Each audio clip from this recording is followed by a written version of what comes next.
Alrighty, so welcome to your first online notes, guys. We're going to be talking about unit conversions tonight. So get ready. So a lot of the times you're going to encounter situations where different prefixes are used in the same problem. So where we're talking maybe about milliseconds and seconds or something like that. Luckily, though, you can convert from a base unit to a prefix unit or vice versa, and you'll still be able to solve the problem. So for example, if I needed to figure out how many 56.91 grams, how many milligrams were in 56.91 grams, I could do that. Now all we have to do is think back to our number line.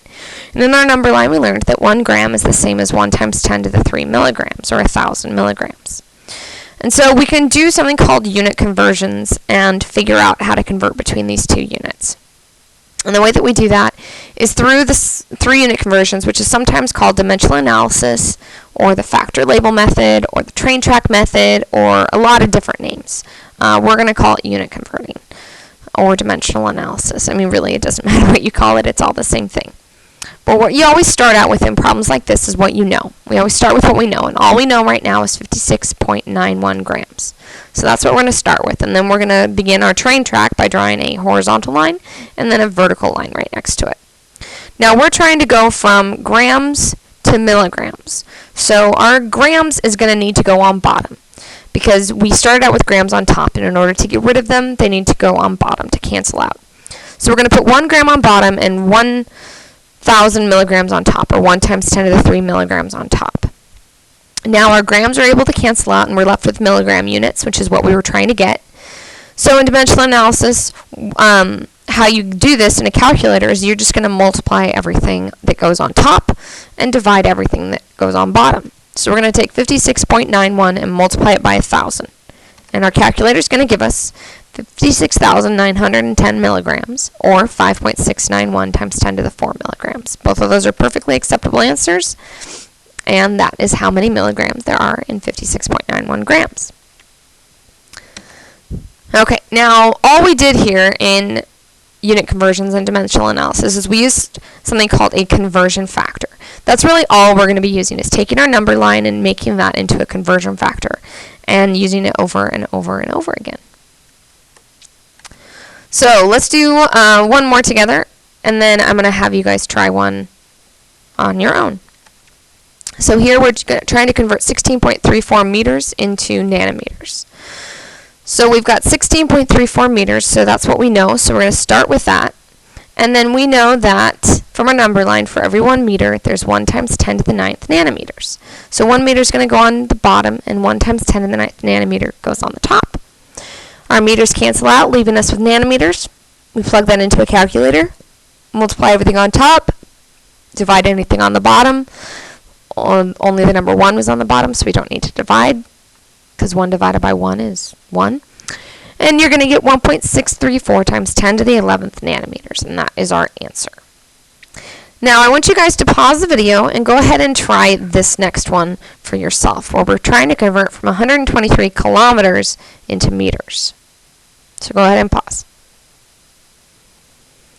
Alright, so you might have noticed that this one is slightly different because we're going from a bigger number to a smaller number instead of a well, we're doing actually the same thing. We're going from a bigger number to a smaller number, but this time we're going from a prefixed unit to a base unit.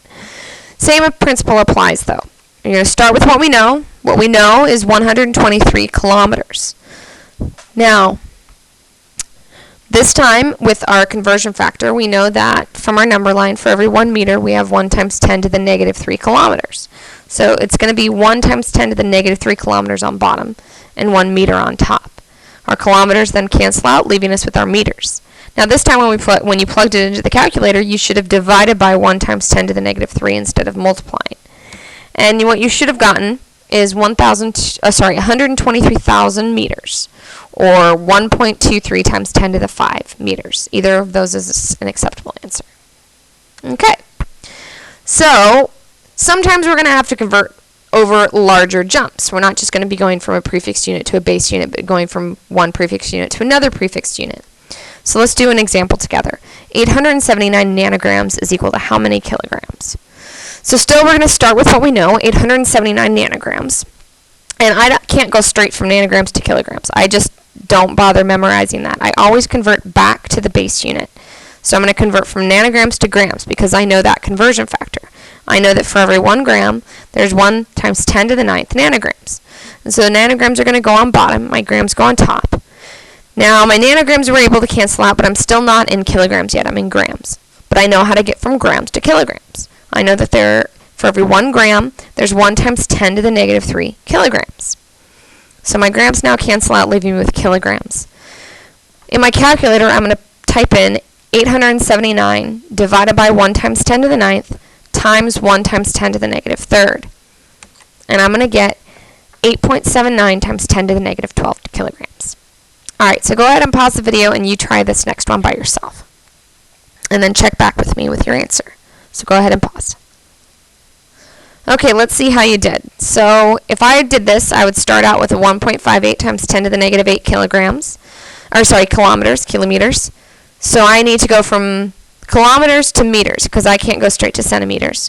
So I know that there's 1 times 10 to the negative 3 kilometers in 1 meter. My kilometers cancel out. Now I have meters. And I need to know that for every 1 meter, there's 1 times 10 to the 2 centimeters. So those are going to, meters cancel out, leaving me with centimeters. I'm going to type in 1.58 times 10 to the negative 8 divided by 1 times 10 to the negative 3 times 1 times 10 to the 2. And I'm going to get 1.58 times 10 to the negative 3 centimeters. Now, the worst part of all of this, so this is the same problem that I just did, is keeping track of everything, right? Keeping track of what's where and what's going on. This method that I just did in this last problem, what I do is I'm keeping track by using one number line that has the same power sign for kilometers or kilo every time. Kilo is always negative 3. Centi is always positive 2. But that does mean that sometimes I'm going to divide by numbers and sometimes I'm going to multiply by numbers. But I always know that my base units are 1. Now, some people have a really hard time with putting complicated numbers on the bottom. They don't like that. They would rather keep the denominator of the train tracks always 1, which is also acceptable.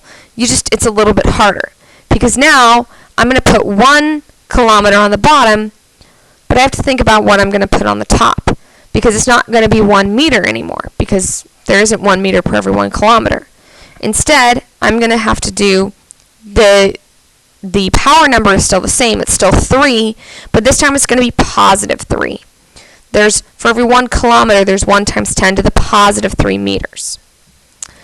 And then still, my kilometers cancel out, and for 1 meter, there's 1 times 10 to the positive 2 centimeters. So I'm going to get the same answer if I type this into my calculator. It's just a matter of keeping track of the sign of your powers if you want to keep your denominator 1. Now, I've seen a lot of people have a hard time with that. So again, this one, the top method keeps the base unit 1, and the bottom unit keeps the denominator 1. Some people really like the looks of the bottom unit, of the bottom one, but they have a hard time. I've seen, if people are going to get these problems wrong, it's going to be because they don't put the right charge in front of their power.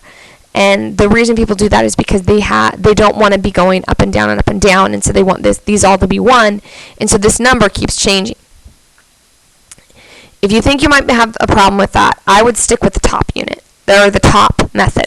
It's the one that always works, no problem. You don't have to keep track of negatives and positives because they never change. You have to keep track. You have to know that centi is always positive 2 and kilo is always negative 3, but kilo will never be positive 3. So that's kind of my best method for doing it. Now, besides keeping track of things, there's other ways that you can also use unit conversions to convert between non-metric units. So, for example, trying to convert 15.8 feet into centimeters. So, some of these unit conversions using non-metric units requires a little bit of prior knowledge on your count of what are some conversion factors in non-metric system units. For example, most of you probably know that for every 1 foot, there's 12 inches. That's just something we learned with, our rulers and everything like that. So here, next to what I start with, which is the 15.8 feet, I'm going to put feet on bottom and inches on top, and I'm going to say for every 1 foot, there's 12 inches. Okay, my feet now cancel out, leaving me with inches. Now, you might not know off the top of your head how many inches there are in a centimeter. And on a test or anything like that, if I was to give you a conversion from a non-metric unit to a metric unit, I would give you the conversion factor that you might not know, like inches in a centimeter. For example, for every 1 inch, there's 2.54 centimeters. My inches now cancel out, leaving me with centimeters. If I take 15.8, times it by 12, and times it by 2.54 centimeters, I get 481.584 centimeters. Now, we've been talking a lot about sig figs, and so we need to know how many sig figs our answer should have. My question only gave me 15.8 feet, which is 3 sig figs, because we're doing multiplication and division here. Now, the 12 and the 2.54 are given values that are not a part of the question. They're part of the math, so they don't count into our sig figs. So our sig figs is just going to be based on 3 sig figs, which would be 482 centimeters. So that's our answer. Now, go ahead and do this next one, which I think you guys know all the conversion the conversion factors for these non-metric system units. So try and convert 29 seconds into weeks. Go ahead and pause the video and then come back and check your work. Alright, so let's work through it. You've got 29 seconds. The best conversion factor I know is that there's 60 seconds in 1 minute. There's seconds cancel out, but we're not in weeks yet. I know that there are 60 minutes in 1 hour, so now my minutes go away. I know that there are 24 hours in 1 day. And then for days to weeks, I know that there are 7 days in 1 week. If I take 29, divide by 60, divide by 60, divide by 24, and divide by 7, I get 0.0000479 weeks. Now my question only gave me 2 sig figs, so my answer should only have 2 sig figs. So my answer is going to be 4.8 times 10 to the times 10 to the negative 5 weeks. 4.8 times 10 to the negative 5 weeks. Alright, so we're going to come back together and talk as a group about this tomorrow, and then we're going to do lots and lots of practice. So have a good night, you guys, and thanks for watching.